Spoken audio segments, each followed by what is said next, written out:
How we doing? How we doing? This is Destination Denver, Colorado, and a little fun one here today on a beautiful sunny day. Why are people moving to Colorado? What a mystery. Let's find out.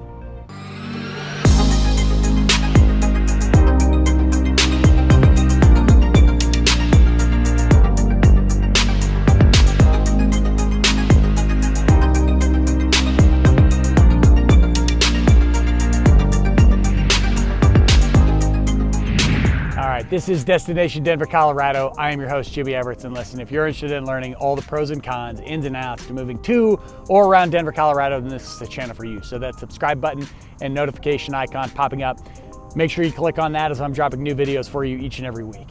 And listen, as much as I enjoy being a little creative here on camera, I'm also a licensed mortgage broker covering the entire state of Colorado and teamed with some of the cities and states' most talented real estate agents. So happy to be a resource for you in any way, shape, or form I can. So the number and email popping up below, I'm always the person answering your phone calls, answering your texts, answering your emails, there if and when you need me. Now that we have that fun-filled stuff out of the way, let's get to what we're here for, and that is, why the heck are all these people moving to Colorado? All right, so it's no secret. Denver, Colorado sees about 17 million visitors every year, and plenty of them end up deciding to move here. And it starts with, it's freaking beautiful. So right now I'm at Sloan's Lake, which is just west of Denver. It's still part of Denver. And Denver is just a gorgeous city, and Colorado is just a beautiful state. Whether you're getting down to the heart of the city and you're seeing the different aspects down there, the botanical gardens, the zoo, the museums, the parks like City Park, Wash Park, Confluence Park, Congress Park, these different areas that are just nice to be out and about in. And then you're getting out into these communities where there's a ton. Obviously, you have the Rocky Mountains as you get west. There's hiking and biking, camping, fishing, everything you could possibly want to do outdoors. And even the communities have gotten into the act. You go to a lot of communities in Denver and you're going to see walking trails that tie into each of their park systems with their playgrounds and everything. It's just a mix where we really take advantage of the fact that Colorado's beautiful and it makes you want to get outside. Reason number two why people are moving to Denver, the economy is booming, and it has been for the better part of 20 years. Even the crash of 2008, 2009, we had a rocky bit. But ever since, and since about 2011, 2012, it's been like a hockey stick, flat and then bam. So Denver used to be a city of oil and gas. Now it's tech, financial, education, medical, a lot of high-paying jobs, very diverse economy. We're not reliant on one business or one industry to keep us going, and it's been on fire for that. Now, with a hot economy is going to come housing prices that are going to be a little higher than the national average, and especially right around Denver, you're going to see most single-family homes averaging, you're going to start around $600,000 for those, roughly speaking. One-bedroom apartments average about $1,500 around Denver. Two bedrooms can get up to $1,800. Now, obviously, that's going to be very location specific because there's going to be some one bedrooms in certain neighborhoods that are going to be much higher than that, but just as a general average for Denver as of the making of this video. And while we talk about things being expensive here, if you're looking towards other major cities, your Chicago's, New York's, Los Angeles, Miami, Dallas, as far as gas prices, utility expenses, groceries, things of that nature, Denver is still lower than those. And no, I am not saying that Denver is on par with New York or Chicago. I'm simply drawing some comparisons for you folks. Reasons number three and number four are gonna kind of draw together. So number three, balance. So Denver is one of those cities where we really love the grind mentality to an extent. There's a ton of opportunity for getting out, building your business, working for some great companies, but there's also the balance of wanting to, again, get out and about, enjoy life, be around people, and experience this existence of ours. And I tie that into number four, that Denver is really seeing a youth movement. Now, I don't say that to scare off the baby boomers and the Gen Xers like myself, but you're starting to see a lot of young people move to Denver, whether it's getting out of college or just looking for career changes, with a ton of remote work occurring nationwide. A lot of people are moving to Denver and up into the foothills because, again, we go back to number one, it's beautiful, but also because it's just a fun city for millennials, Gen Zers, and whatnot. You're seeing that downtown, you're seeing that all through. Definitely a youth movement here in Denver. I'm trying to keep it together, but the wind's picking up. I've got like 4 strands of hair left on my head. This could get ugly fast, folks. And number 5, if you haven't noticed already, I talked about how beautiful it is. Well, the weather's freaking fantastic. Yes, it gets a little cold here sometimes. Yes, we get some snow. But Denver, and we love to remind you, we talk about 300 days of sunshine. Now, realistically, on average, it's a little less than that. But Denver gets far more sunshine than the national average, and it's closer to 300 than I think the official average is right around 265 currently. But Denver and Colorado is just one of those states. It's one of those places that make you want to get outside and get outside often. Even when I moved back here in 2008 after the military, I wasn't a big outdoors person. You weren't gonna drag me to a hike. You weren't gonna get me out to many walks around a lake. But man, after a while of being here,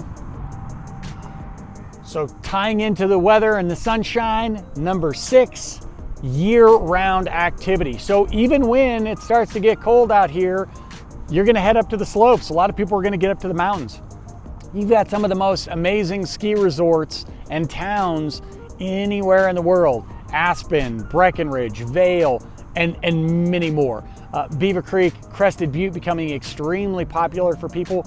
These are locations that people will fly into Denver, fly into Colorado to go see, and they're within an hour to a few hours away from us at any given time. And even if you're like me and you're not a huge skier or not a huge snowboarder, these mountain towns are still amazing to go and visit year round, but obviously getting a little more crowded in the wintertime. And as far as summer activities and getting outside, I always mention Denver is lacking one thing, and that is water. There's not a ton of it here, but there are some great reservoirs.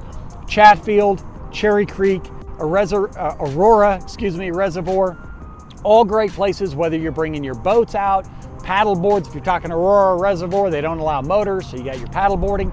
And then right behind me, while my hair gets blown all over the place, is Sloan's Lake, which is a great place to paddleboard, great place to walk around. You're gonna see about 1 million people walking behind me, or at least several hundred. I'm not gonna be here that long, but just enough water for most of us to make do.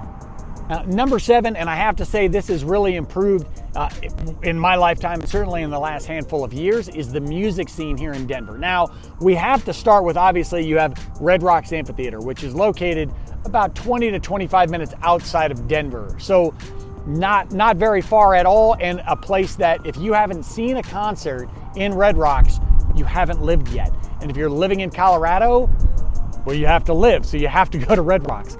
But on top of Red Rocks, you got places like Fiddler's Green, which is a great outdoor arena, Ball Arena, where the Nuggets and Avalanche play, is great for hosting music. But you got these other places, the Bluebird, Summit Music Hall, just a lot of great venues. I'll give you a list in the description of different places you can go check out music.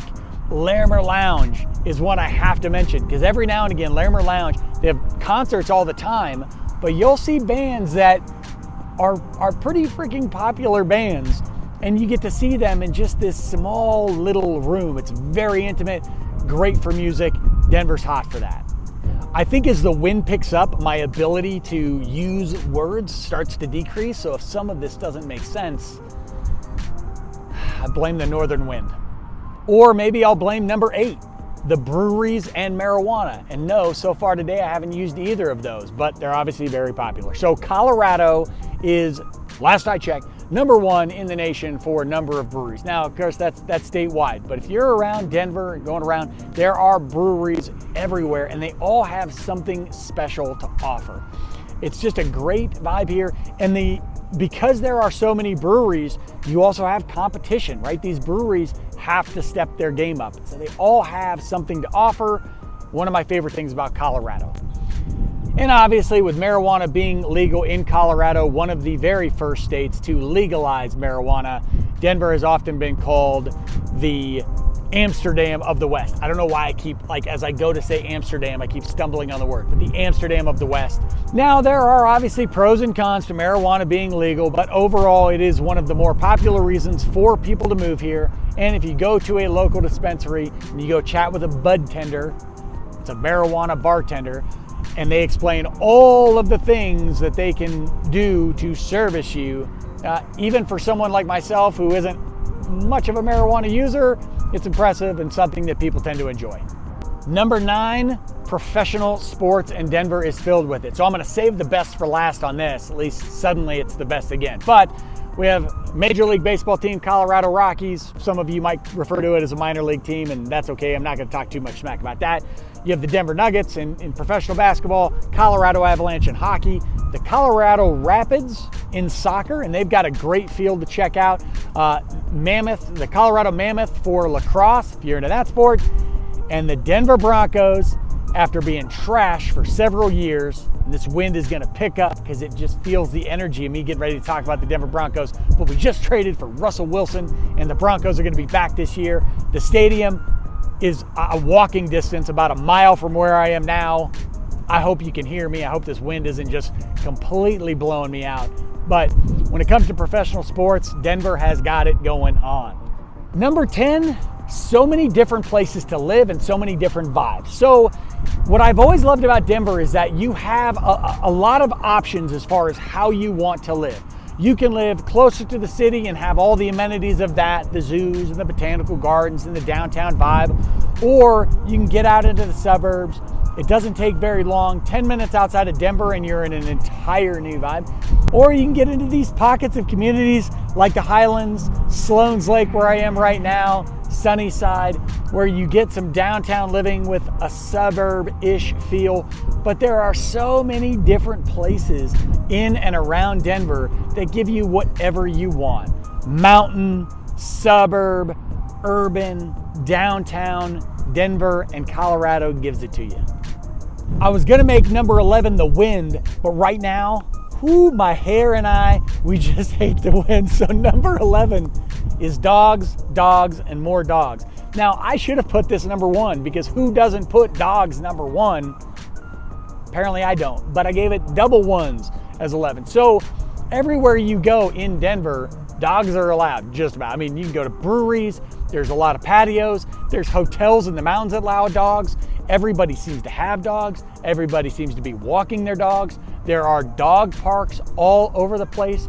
There are multiple associations to help with service animals for vets. As we're talking right now, I don't have 2 dogs near me, but I have 2 geese near me that are getting very close and they're giving me a look. I might get bit by one. I don't know if that will help with views. So if I suddenly get attacked by a goose and this video goes viral, remember I said it ahead of time? Get over here, bite me. But if you're a dog person, then Denver, it's gonna fit in and you're gonna love it. All right, I would give you number 12, but I didn't write it down. The wind's blowing in. I've got 2 geese that could kill me at any moment. So if you have any questions following this, that's a perfect time to call, text, email. I'm always the person answering those calls, answering those emails, answering those texts. Happy to give you 12, 13, hell, I'll give you 30 reasons to move to Denver, Colorado. This is Destination Denver, Colorado. I am a very windy, hair-blown Jimmy Everett's your host. Until next time, peace.